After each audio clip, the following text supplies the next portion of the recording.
Good morning, Hermosa Valley. Find a seat if you haven't already done so, please. We're welcoming one more class, so move your tush so they can fit.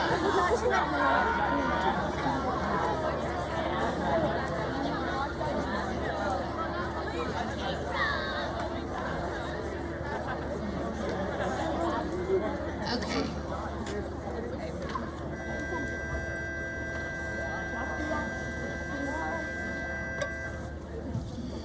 I feel so lucky to be able to stand here with all of you this morning.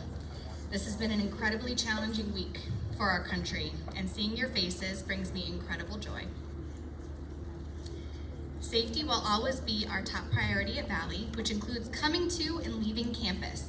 Today, we're discussing bike safety, and you'll hear from people who have worked with or have been a part of some serious incidents. My hope is that you listen intently, as this information presented could very well save your life. I'm gonna toss off to Capri. Good morning, everybody. Welcome to our e-bike assembly. Today's assembly is on street safety.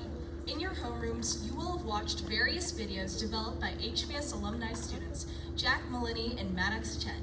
The acronym SMART was developed by our middle school student media studies students. Now, please welcome Captain Phillips.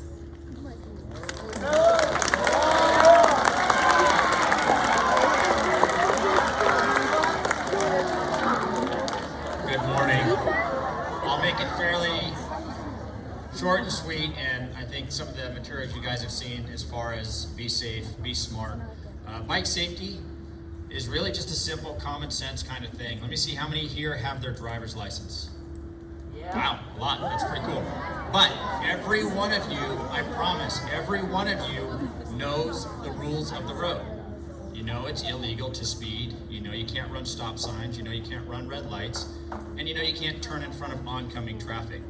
All of those rules of the road are exactly the same for bicycles. So when you're out riding around, you have to obey the same rules of the road. And it's not because we're driving around because we want to give tickets and we want to stop cars or bicyclists and issue citations. It's for your safety.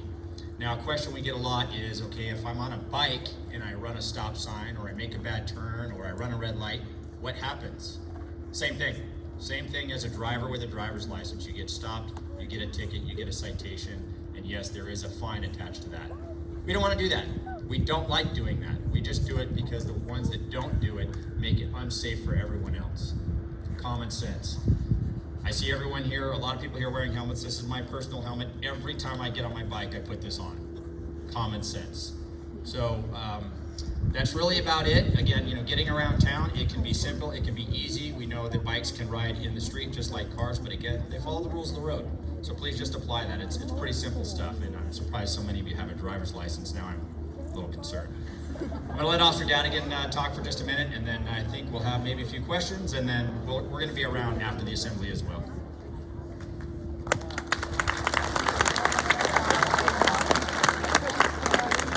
Hey guys, I'm Officer Dadigan. I see some pretty cool helmets out there. The reason why I think helmets are so cool is because when I was younger, I sometimes thought, I'm not going to wear my helmet. You know, it's not cool.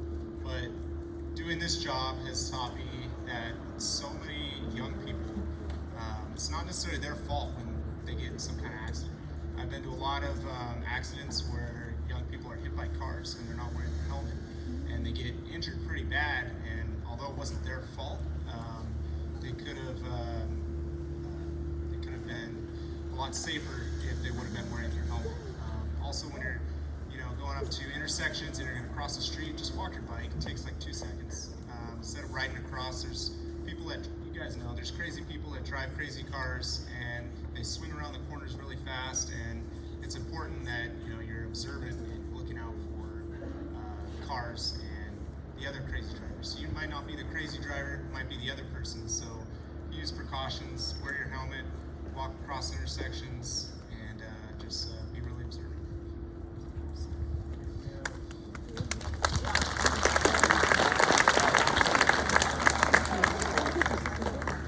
What happens if anyone isn't being smart or even breaking the rules of the road? Very good question. So if you do break the rules of the road, again, just as you saw in the video, just as Officer Dadigan demonstrated in the video, you can be stopped. A bicycle on the road is required by law to follow the same rules of the road, and it's the same section, same citation. And like I said, it does include a fine. So I don't know how many people save their money to pay fines. I don't. So that's what would happen. Thank you so much, officers, for coming.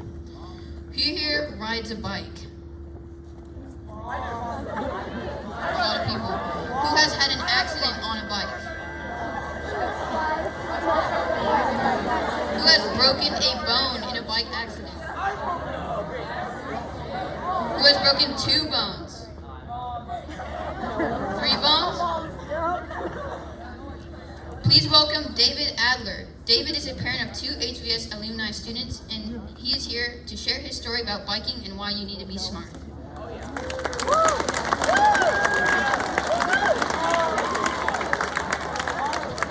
Good morning. There are a whole lot of you.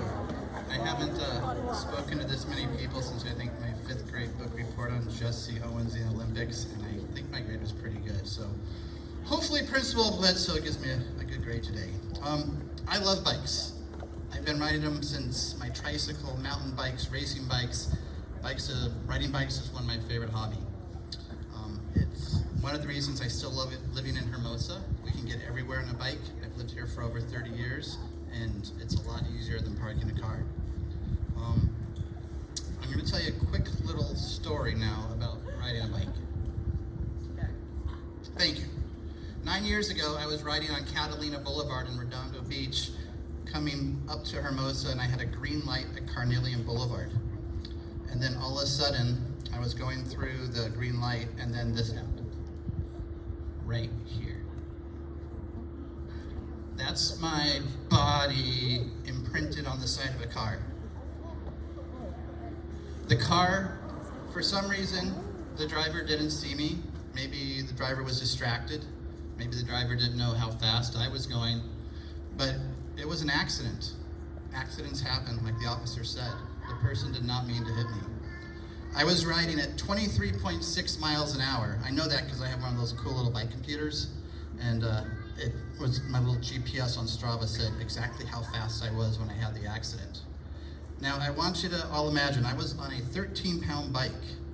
Imagine what would happen on an e-bike, going 28 miles an hour and a bike that weighs 50 pounds. I think there's someone here who could answer that. Mr. Hazard, who's probably, besides riding his bike smart, because I've ridden with him, he's also quite smart. What would happen? What's the difference between my 13-pound bike and this 50-pound e-bike?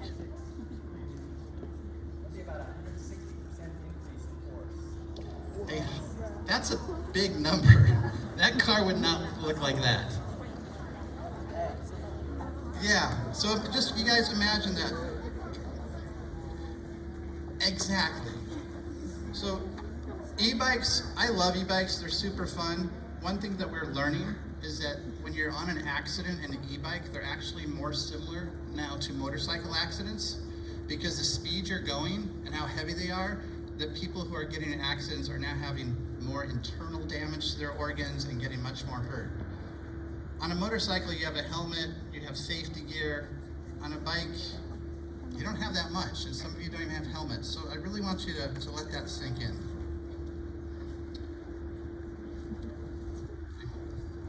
I got a question just for you. What do you remember after the accident happened? I don't remember much. I woke up and there were a lot of bright lights and beeping lights, and I had tubes in my body. I really didn't know what was going on. My wife, Mrs. Adler, who's back there, who was a teacher here, what was the first thing you remember me saying? Can you call my boss and tell him I'll be late for work? I was out of it for a while. I was in intensive care for 7 days. I had, like we said, 24 broken bones, punctured lungs, and I had a brain bleed. All of my bones healed, my lungs healed, everything seemed to heal, but I was having a very hard time remembering things, a hard time speaking, a hard time seeing, and I was super tired all the time. So I want you to think about this, is all these issues happened because basically from my brain bleed, my brain was glitching like your computers. I was 45 years old learning to read Dr. Seuss books again. I had therapists teaching me to walk again. I had therapists teaching me to speak again. It was a pretty challenging time, but I had a lot of great doctors. Thank you. I had a lot of great doctors, and I was really motivated to heal quickly.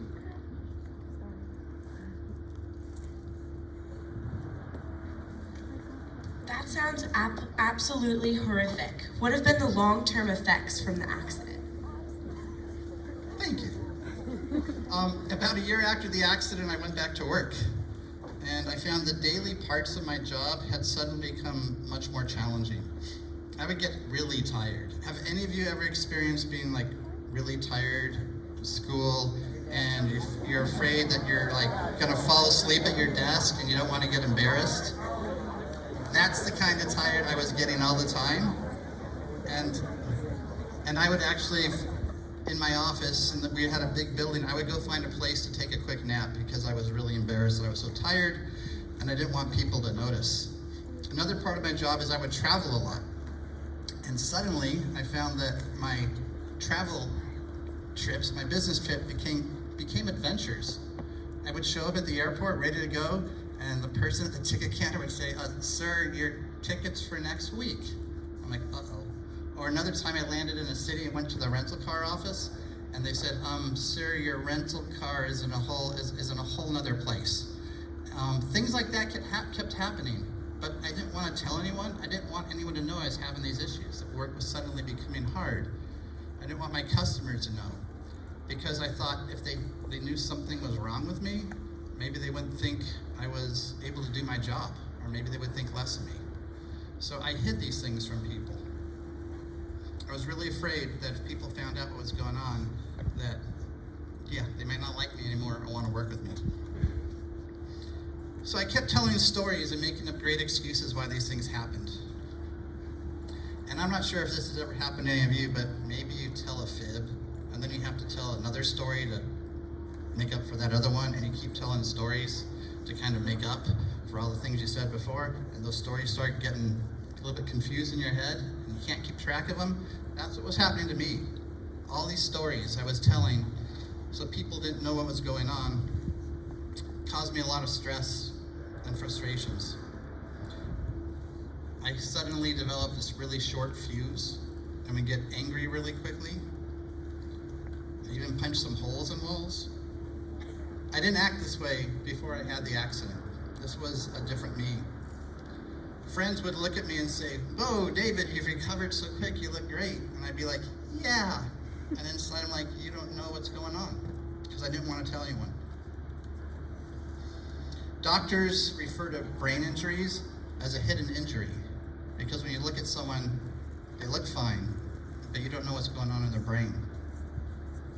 So I was living this roller coaster of emotions, and there was one really tough day. I remember my wife saying that you're not the man I married. And that's kind of gnarly. I had become frustrated, angry, really depressed, and I really wanted my life to be the way it was before I had the accident. Things were great. Things seemed easy. Work was good. It was just a simpler way. Around this time, my wife found this organization. She was doing research on brain injuries, and she found out about this organization called Love Your Brain. I'm not sure if you guys have anybody ever heard of Kevin Pierce, the Olympic snowboarder? So Kevin Pierce and his brother Adam founded Love Your Brain. Kevin was just a few weeks away from competing in the 2010 Olympics in snowboarding. He was the best snowboarder. He was expected to beat some guy named, I think his name was like Shaun White, who's pretty good. Yeah, exactly. Kevin was the man. They were actually filming a movie about Kevin's road to the Olympics. And then while they're filming the movie, he was in a training, on a training run, and he had this horrific crash and suffered a brain injury. So the movie went from his road to the Olympics to his road to recovery. I highly recommend you guys see it. The movie's called The Crash Reel. When I watched The Crash Reel, I suddenly felt a connection to someone else who had a brain injury. I didn't feel all alone. He was doing a lot of the same therapies to get better that I had been doing. And it was really impactful on me. Love Your Brain's mission is to improve the quality of life of people affected by traumatic brain injury. They create yoga and meditation programs, and they build a community. I've gone on a retreat with 20 other people with brain injuries where we can talk and share what's been going on in our lives. And it was just a great way to feel not alone, because like I said, it's a hidden injury and people don't know exactly what's going on with you.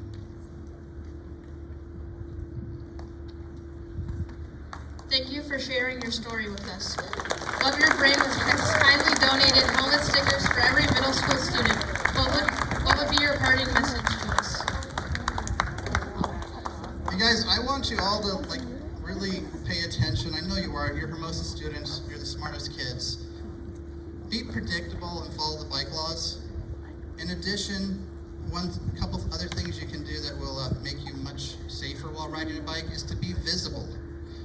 Do any of you know anyone that has a motorcycle license? When you go through motorcycle training, you're taught to imagine that you are invisible and no cars can see you. The same thing applies to bicycles. So as you're riding, I ride like this. I pretend like it's like a video game and every car is going to try and kill me sometimes. So I'm very aware. I want to make contact with people, let them see me. There's things you can do, like riding with a bike light day and night to become more visible. having a bell makes you more visible.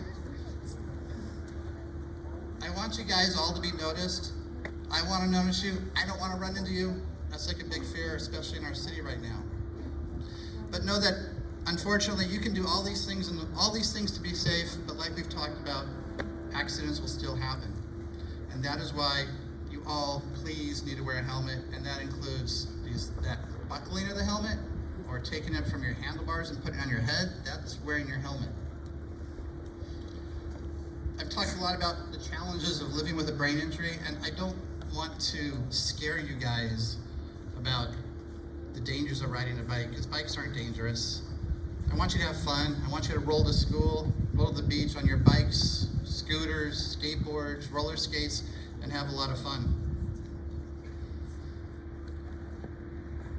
I just really don't want any of you to get injured.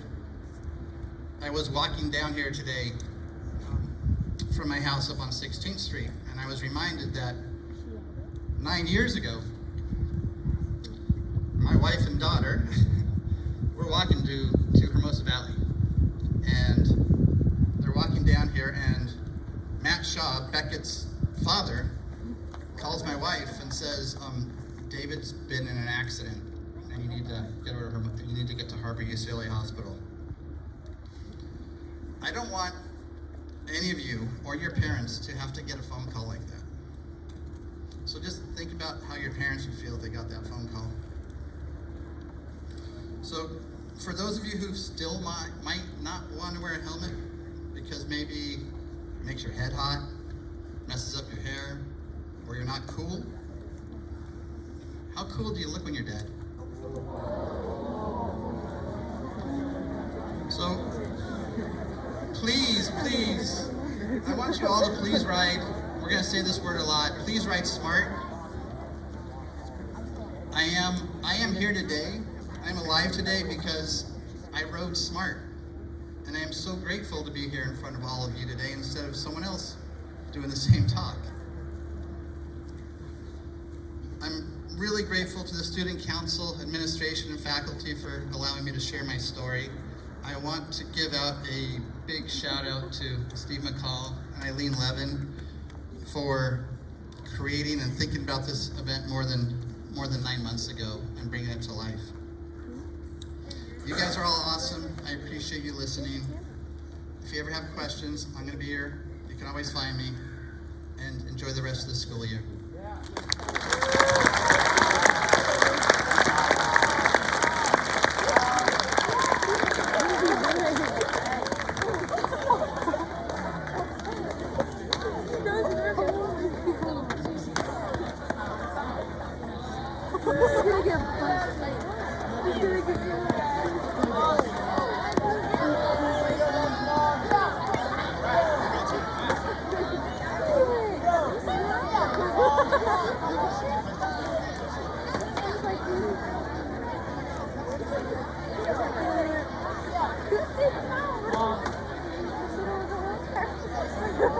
Now, before we close off the assembly, does anyone have any questions about the story, about anything, really? Dimitri.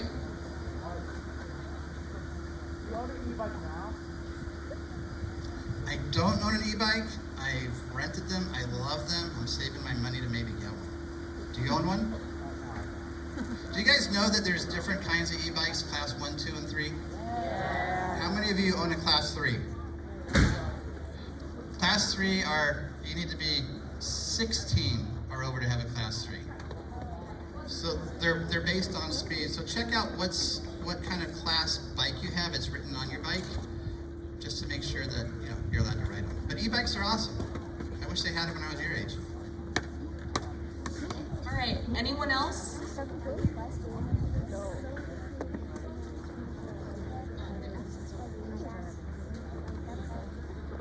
Yeah, you can come up if you want. So it took me about a year to recover from all the broken bones and learning to walk, use my hands again, get my vision a little bit better. But with a brain injury, you don't recover at once. It's been 9 years and I'm still recovering. I still have to do therapy. I need to be very conscious of my day. Things that are different, like I am much more forgetful, not just because I'm older, but I'm much more forgetful than I used to be. So my iPhone has become a way of life for me to keep everything organized.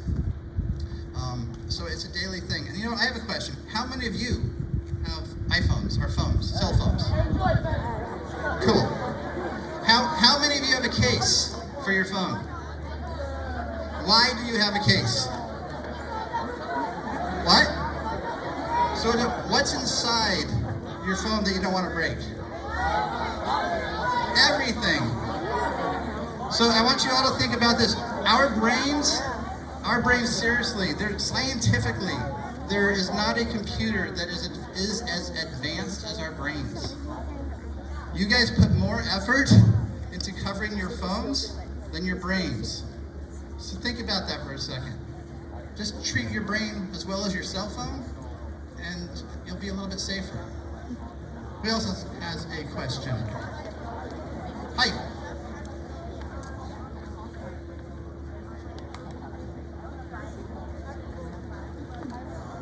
It's somewhere on the main tube. You'll see it. Young man.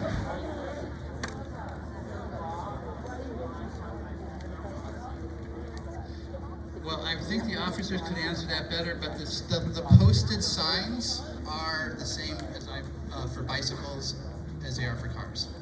So, you know, if you could go 65 on the freeway, that'd be pretty amazing. No, but look at, you guys, the Strand.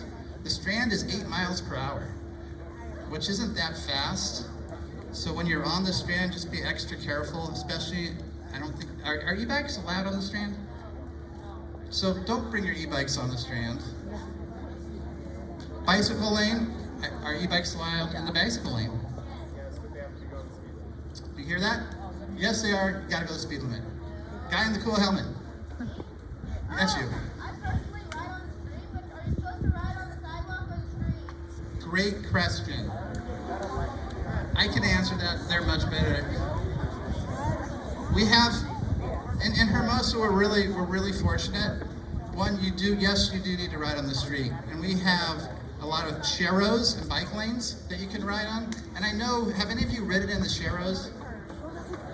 Sharrows are, for example, Valley Boulevard's a sharrow where, because you're on a bike, you can be in the street just like the cars are. And it's kind of scary at first till you get used to it, like being on the street and there's cars behind you, but you are allowed to do that, just be careful. And then we do have great bike lanes, and we have safe route to school lanes as well, which we'll show you.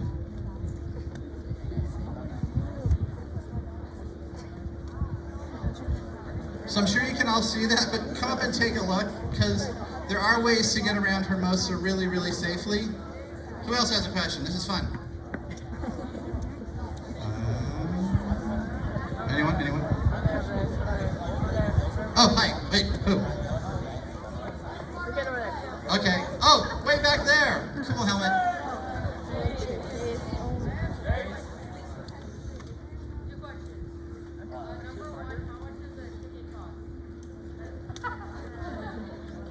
A lot. More than you have in your pocket right now, but we'll get the actual answer. I knew I was going to get that question, so I looked at it this morning. For a stop sign or a no helmet is between $200 and $250. That's a lot of money. Young man in the blue.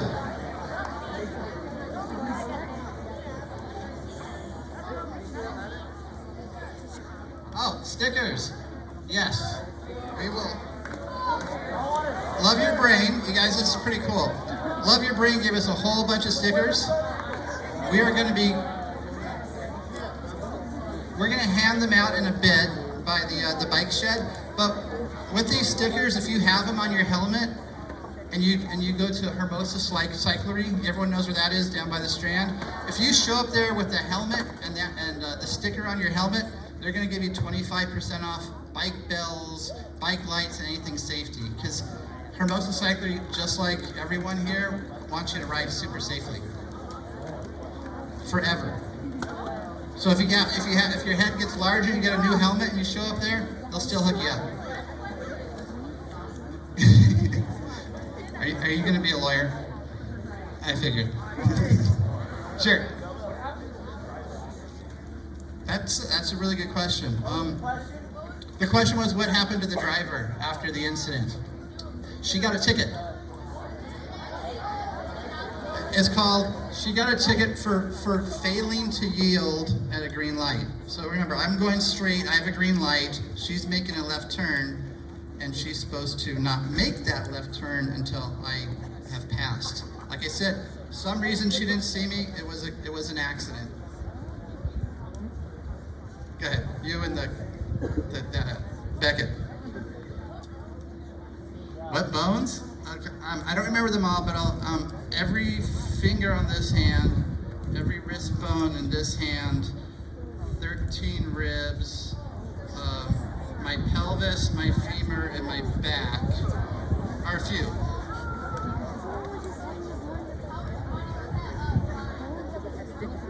I don't know. I'm worth an officer.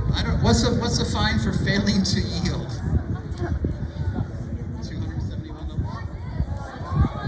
About $250.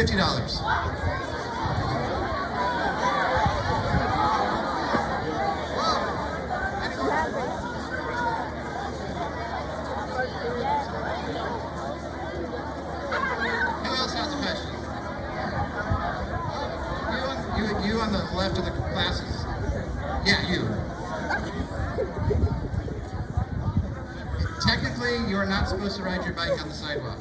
And think about it, because especially in Hermosa, you guys, people are walking dogs, they have strollers, people do a lot of walking, so you gotta be careful.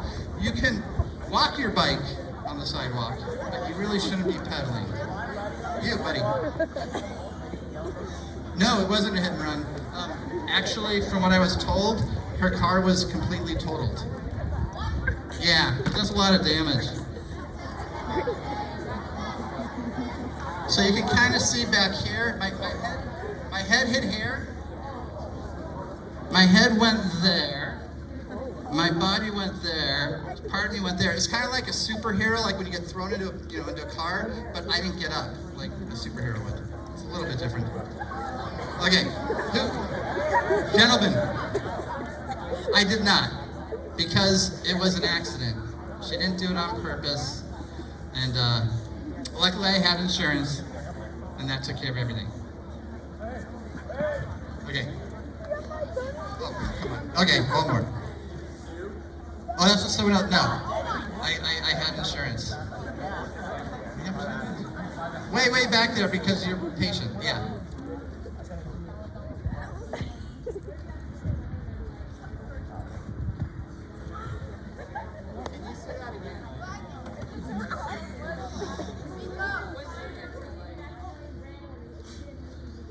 If I ran the red light, If somebody were to run a red then light, that would have been really, really bad. That would be their fault, breaking the law. Okay, and the matching blue. That's a good question. Yeah, can you say it? So the question was, did I ever meet the person in the car? And not in person, but exactly a year after I had the accident, I knew the person's name, and through the miracle of this thing called Google, I was able to kind of find her number. I called her on the year anniversary of my accident and said, "Hi, this is David Adler." And obviously she didn't remember. I said, "I'm the person you hit on the bike." And she said, "Oh my God." I said, "I'm okay." She started crying. "I think I'm going to." And I forgave her because it was an accident. And accidents happen, but you guys, why am I alive? Because I was riding smart and I had a helmet. And that's what you guys need to do.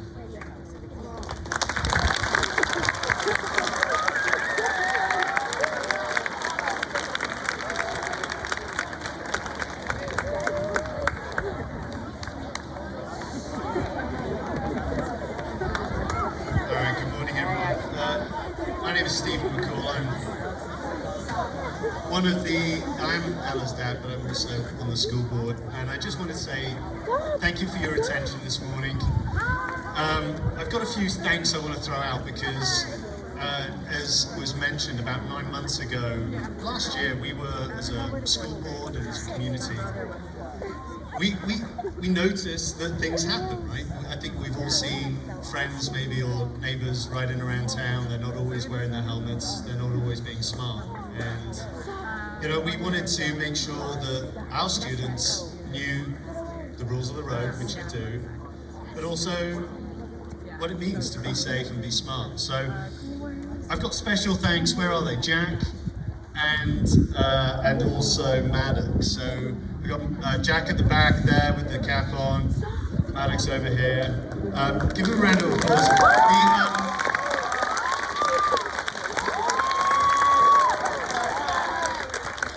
Last year, when we started thinking about this, we were thinking, what if we made a video for you guys, like just to kind of say, be safe, be smart. In fact, we didn't even have that line, and we were like, they're not gonna listen to us.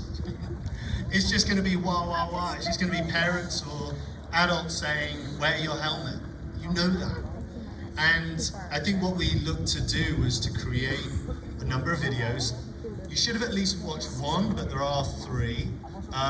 There is Tragedy of the E-Bike, which I have to give special props also to Ms. Brown.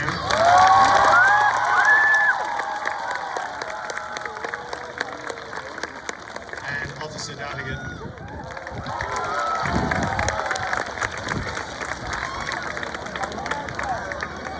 Who is, that is an epic tale of a tragedy that we want none of you to have to go through.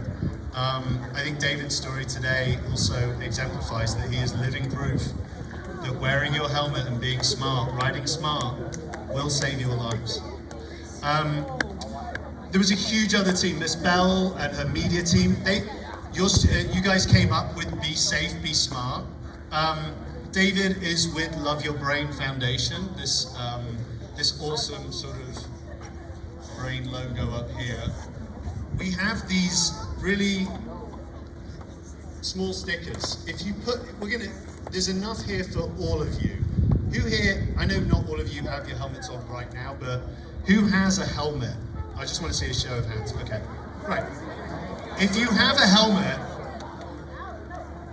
especially if you have a helmet on today and you rode to school today with a helmet, come and meet us over at the bike cage. You have to go and check back into class first.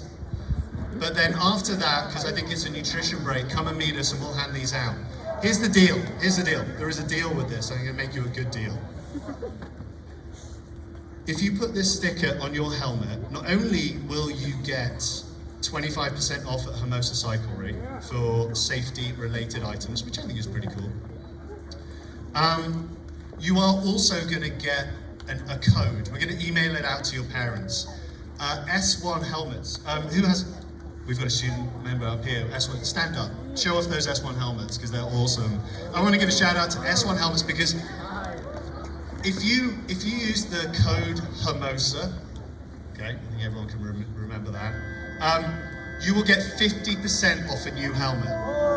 Okay?